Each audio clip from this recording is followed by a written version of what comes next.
Olá, tudo bem com vocês?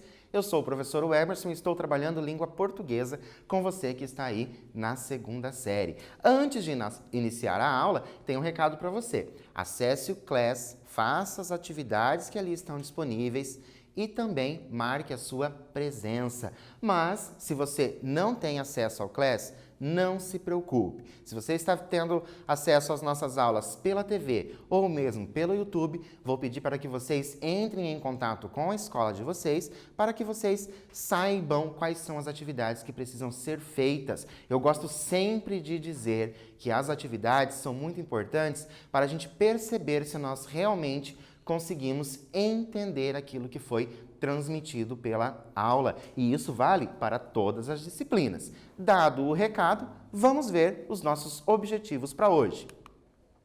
Nós vamos conhecer um pouco de uma obra chamada Inocência, compreender contextos de produção e conhecer as características do romance regionalista. Mas, antes de nós entrarmos em tudo isso, um quiz para vocês. O romance é obrigatoriamente, letra A, romântico, letra B, escrito em versos, letra C, escrito para ser dramatizado ou letra D, escrito em prosa. Então, eu estou falando ali do romance. Obrigatoriamente, ele é o quê? Ele é escrito em prosa. Eu posso ter, por exemplo, um romance romântico, mas não é obrigatório. Eu posso ter outros tipos de romance. Posso ter um romance de suspense, certo? Então, por isso, o romance, então, ele é um gênero escrito em prosa. Nossa primeira atividade, nós vamos ter que fazer o quê? Lembrar daquilo que nós já sabemos e já vimos e já aprendemos nas aulas de história. Normalmente isso é passado em história. Olha só, coloque os títulos de nobreza em ordem. Então você tem aqui, 5 títulos de nobreza. O que você vai fazer? Colocá-los em ordem, do mais importante, digamos assim, para o menos importante. Quais são eles? Visconde, conde, marquês, barão e duque. Vou dar um tempinho para você pensar, ou se for o caso até mesmo pesquisar, e eu já volto para a gente continuar.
Então, conseguiram colocar a ordem? Lembraram das aulas, lembraram de leituras que vocês fizeram para vocês colocarem esses títulos de nobreza em ordem? Vamos conferir? Olha só, Quem é o mais importante? Vamos dizer assim.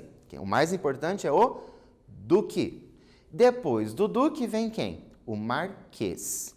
Depois do marquês, eu tenho o conde. Depois de conde, o visconde. E por último, eu tenho quem ali? O barão. Então, essa é a ordem ali de importância desses títulos de nobreza. Por que eu falei isso para vocês? Porque nós vamos falar de um escritor chamado Visconde de Tonné, que ele é ali do ano de 1843, quando ele nasceu, e morreu em 1899. Então, ele é um escritor do século XIX. Descendente de nobres, recebeu o título de Visconde em 1889, 10 anos antes do seu falecimento, apenas que ele recebeu esse título de Visconde.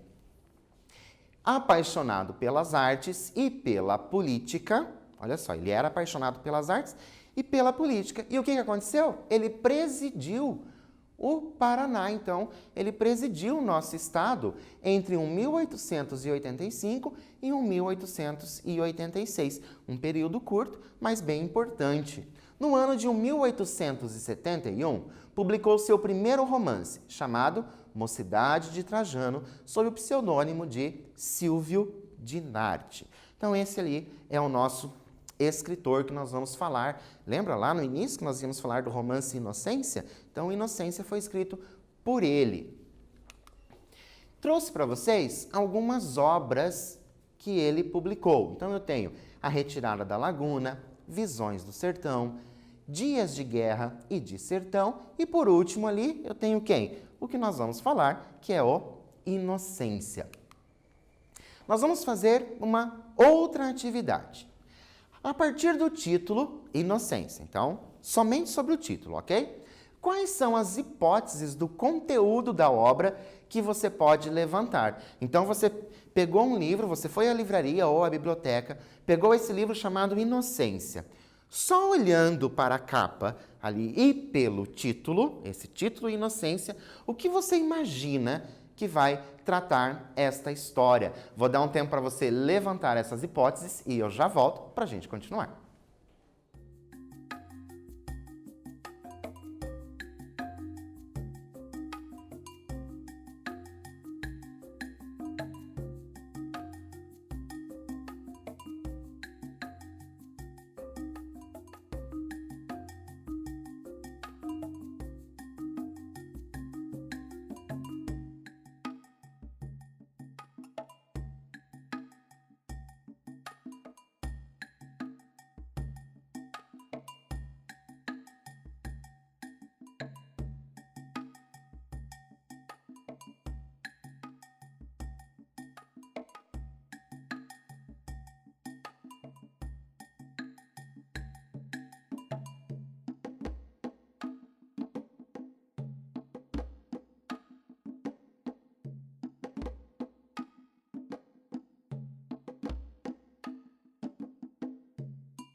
Então, conseguiu levantar aí as hipóteses sobre o conteúdo dessa obra chamada Inocência somente pensando no título? O que eu coloquei para vocês é o seguinte: a resposta é pessoal, certo? Mas não há como fugir do substantivo inocência ou do adjetivo inocente. Então eu li ali inocência, eu vou pensar em alguém talvez inocente. E eu trouxe que inocência, característica de quem é inocente, que não possui culpa. Então, será que é sobre isso que essa obra vai falar? De alguém que é inocente? Certo? Trouxe algumas edições, lembram? Olha, algumas edições. Por quê? Porque eu tenho uma obra escrita lá no século XIX. Lembra que nós falamos sobre isso? Então, eu tenho essas edições. Todas essas capas que saíram em diferentes ali editoras apresentaram diferentes capas. Falando em capas, vou pedir para vocês comparar as duas capas que nós temos aqui, ó. Então, eu tenho duas capas, escolhi para vocês fazerem a comparação. Quais são os sentidos produzidos em cada uma delas? Quando eu olho para essa primeira capa, o que eu penso? Quando eu olho para a segunda capa, o que eu penso a respeito dela? Observem ali os detalhes dessas capas. Vou dar um tempinho para você fazer essa observação, escrever aí no seu caderno e eu volto para a gente continuar.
Então, observaram aí essas capas, conseguiram pensar nos sentidos? Olha só, nesta primeira capa, a personagem parece uma moça inocente, indefesa. Veja a posição que ela está colocada. A flor no cabelo e o babado na manga do vestido, além da época, remete à inocência. Ela parece ali uma moça bem inocente, né? Até mesmo o jeito que ela está, a posição da mão, como se ela dissesse, olha como eu sou inocente.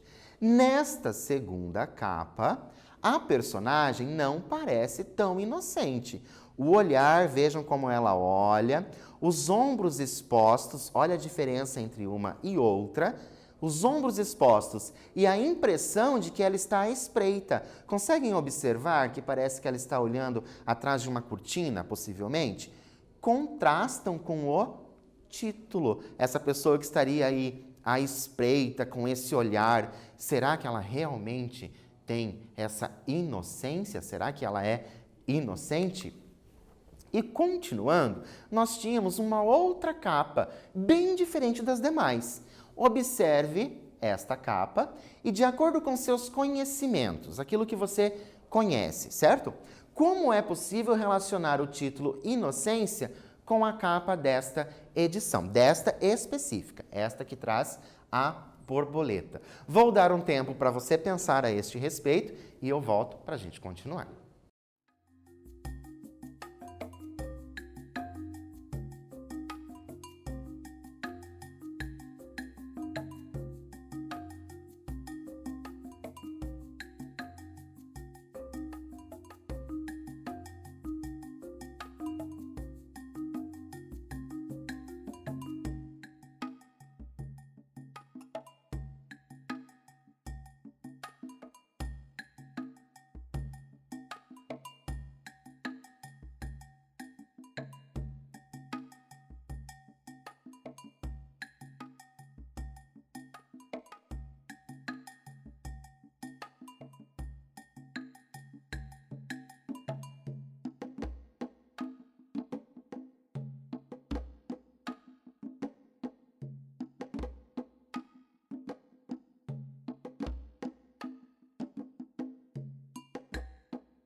Então, pensaram a esse respeito? Vamos conferir? A resposta é pessoal, claro, né? Que são as suas impressões, o seu conhecimento. A borboleta pode indicar o quê? Transformação, libertação, descobrimento de si. Então, se você pensar lá que a borboleta veio da lagarta, então ela tem essa transformação. Então, ela pode passar essa ideia. E a borboleta também nos remete a uma metáfora que existe, um ditado poético. Então, você vai pensar aí um ditado poético que tem a palavra borboleta, certo? Que ditado é esse? Vou dar um tempo para você pensar, puxar aí na sua memória que ditado pode ser, ou mesmo perguntar para alguém que está aí na sua casa, e eu já volto para a gente continuar a conversar sobre a obra Inocência.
Então, conseguiram lembrar desse ditado poético que traz a palavra borboletas? Olha o que eu trouxe para vocês. Borboletas no estômago. Já ouviram falar disso? Borboletas no estômago? Um ditado poético que exemplifica a sensação de ansiedade, nervosismo, quando se está o quê?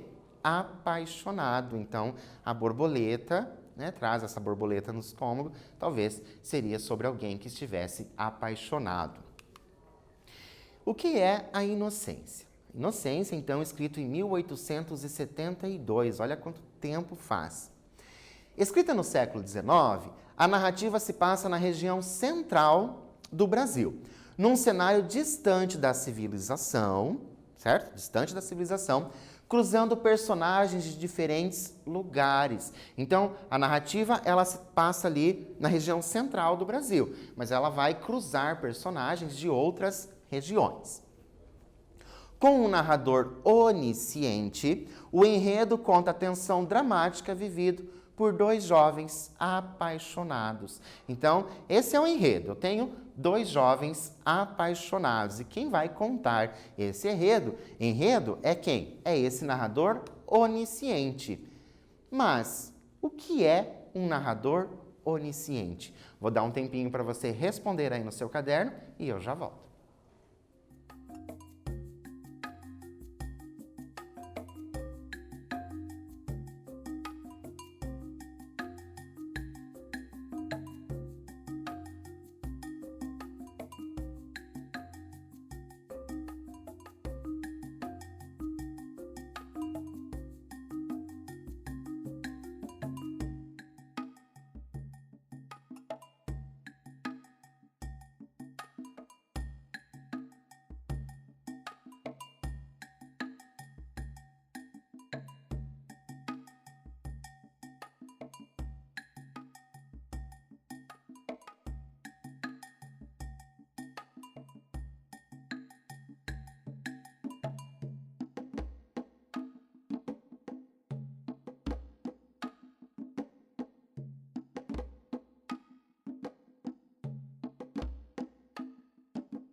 Então, conseguiram? Lembraram aí daquelas aulas que vocês tiveram de narrativa em anos anteriores?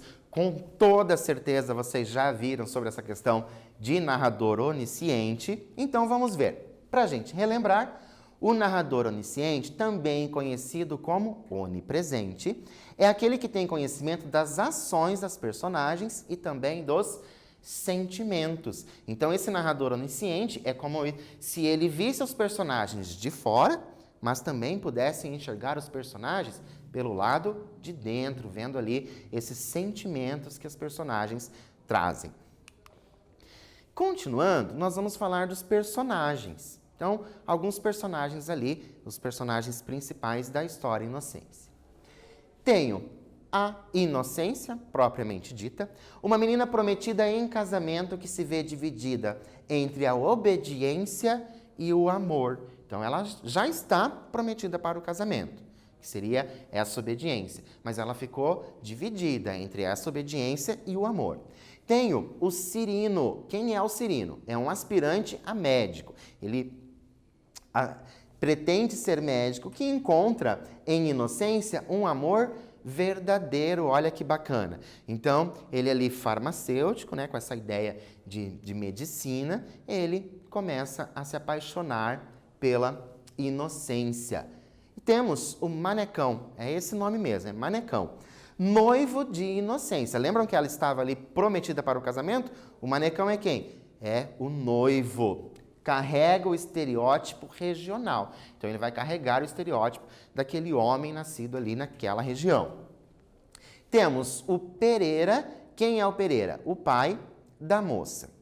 Então, que moça? A Inocência. E temos mais um, que é o Meyer. E olha só quem é ele? Um intruso nesta relação. Então, eu tenho Inocência, tenho o Cirino, tenho também o Manecão e agora eu tenho mais esse Meyer. Sabendo do enredo, então eu já sei ali do enredo do que se trata essa história da moça apaixonada e de alguns personagens, crie uma sinopse para a obra. O que é uma sinopse? Então você vai criar aí em algumas linhas que ideia passa para você, sabendo que nós temos ali o quê? Ó, uma menina prometida em casamento, mas que ela gosta de uma outra pessoa. Essa outra pessoa é quem? É o Cirino. O noivo é quem? É o Manecão. Temos o Pereira, que é o pai, e o Meyer, que é esse intruso. Como que você imagina que seja essa história? Escreva aí no seu caderno, em poucas linhas, e eu já volto para a gente continuar a falar de Inocência.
Então, pensaram aí no que poderia se tratar a história?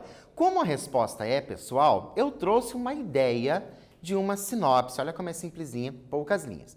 Prometida para um casamento, Inocência, entre a tradição e o amor, precisa decidir e escolher o que a transformará para toda a vida. Será que é essa obediência e essa tradição?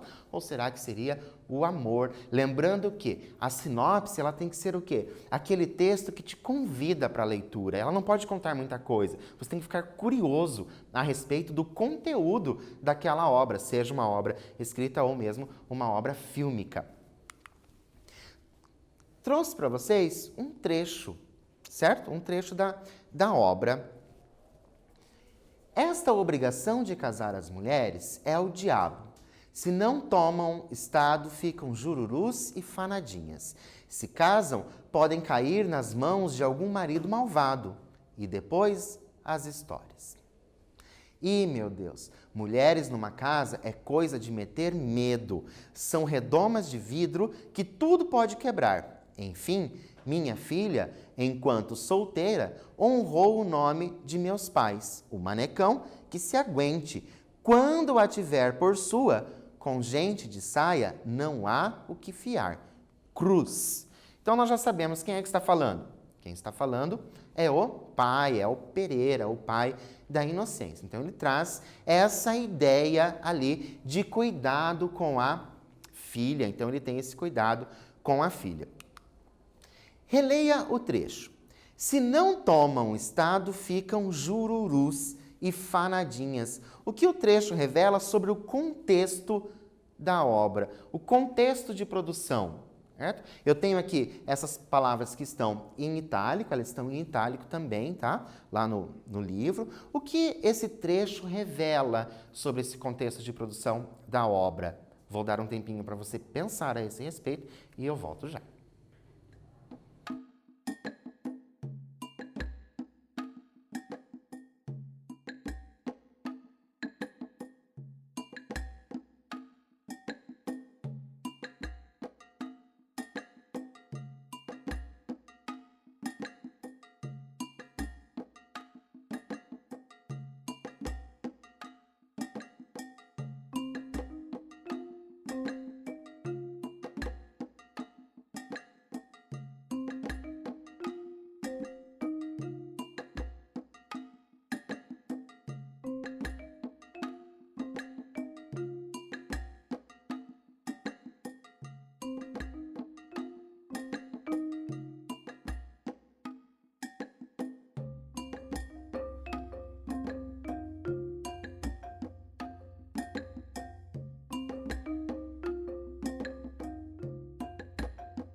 Então, conseguiram pensar a respeito desse contexto de produção da obra?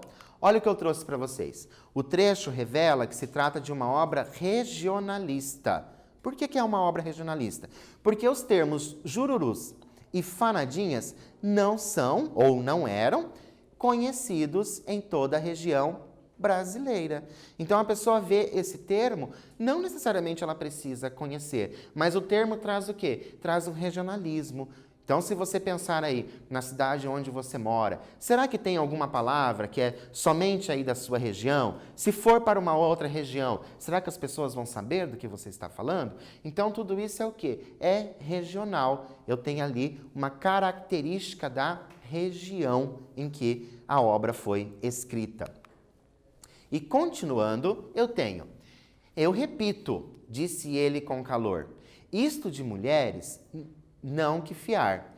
Bem faziam os nossos do tempo antigo. Os nossos quem? Os nossos, né? As nossas pessoas, nossos antepassados. As raparigas andavam direitinhas que nem um fuso. Contaram-me que hoje, lá nas cidades, nego, não há menina, por pobrezinha que seja, que não saiba ler livros de letra, de forma e garatujar no papel. Olha só que pensamento que eu tenho ali. Então, continuando, é o pai ainda da inocência que está dizendo. Retire do trecho o trecho que comprova que o enredo se passa no interior do sertão. Então, que trecho que eu tenho ali uma ideia que é o interior do sertão, certo? Vou pedir para que vocês releiam o trecho e eu já volto para a gente continuar.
Então, conseguiram encontrar? Olha o que eu tenho aqui, ó. Contaram-me que hoje, lá nas cidades. Esse lá não dá a ideia de que é algo muito longe. Então, essa cidade não é algo muito distante. É o trecho que eu tenho que comprova que a história se passa no interior do sertão. Por quê? Porque eu tenho lá nas cidades algo muito distante. De acordo com os textos que nós lemos, então nós lemos dois textinhos, né? São duas falas ali do pai da inocência, chamada Pereira. De acordo com os textos lidos, como Pereira enxergava as mulheres da época? De acordo com aquilo que a gente leu, eu comentei um pouquinho com vocês, como que o pai enxergava as mulheres desta época? Vou dar um tempinho para você relembrar o que nós conversamos, escrever aí no seu caderno e eu volto para a gente continuar.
Então, conseguiram lembrar aí um pouquinho do texto? Que ideia que o pai de Inocência passa sobre como ele via as mulheres? Olha só, Pereira via as mulheres como um problema e que o acesso à cultura, ler e escrever, por parte delas, traria a eles ainda mais problemas. Lembra que ele disse lá que as meninas estavam até começando a ler? Então, ele trata isso como se fosse um problema. Então, que as mulheres, né, que elas já traziam um problema, porque teriam que casar, tinham que arrumar o marido e assim por diante, se soubessem ler, seria um problema ainda maior. Continuando, falando ali, estão corretas as afirmativas sobre o romance regionalista. Então, continuando a falar sobre o romance de Inocência. O que é correto a gente dizer sobre o romance regionalista? Letra A, valoriza o espaço e a linguagem regionais. Letra B, apresentação do romântico. Letra C, valorização dos espaços rurais. E a letra D, valoriza as influências europeias. Então, romance regionalista. O que vocês pensam a respeito? Eu tenho valoriza o espaço e a linguagem regionais. Então, se ele é regionalista, ele vai valorizar isso. Apresentação do romântico. Então, é um romance romântico regionalista. Valorização também do quê? Dos espaços rurais, lembram? Lá no sertão, lá nas cidades, lembram disso? Então, valoriza esse espaço rural. O que não vai acontecer é a valorização das influências europeias. Por quê? Porque isso sai de cena e entra a valorização do Brasil, do brasileiro, do povo brasileiro, das regiões brasileiras. O que nós aprendemos hoje um pouquinho sobre Inocência, é claro que eu não ia trazer a obra completa para vocês e muito menos dar um spoiler e contar o final da obra para vocês. Quero mesmo é deixá-los curiosos a respeito da obra Inocência. Inocência é considerada uma das grandes obras do romance regionalista, então ela é uma obra muito importante nesse período do romance regionalista. O Visconde Toné trouxe para a obra a valorização da linguagem dinâmica, então ele tem essa linguagem rápida. Viram ali naquele trecho que nós lemos da fala do pai, como é uma linguagem simples, uma linguagem rápida, muito próximo da oralidade. Os romances regionalistas valorizam o povo e também a cultura brasileira. Então, começa-se a valorizar nós aqui, os brasileiros. Trouxe para vocês conhecerem mais, uma trilogia chamada O Lugar Mais Sombrio, a primeira, A Noite da Espera, que é também uma obra ali regionalista. E o site dominiopublico.gov.br, que você vai encontrar muitas obras disponíveis e entre elas você vai encontrar também completinha a obra Inocência. Por hoje eu fico por aqui, espero vocês na próxima aula e até lá!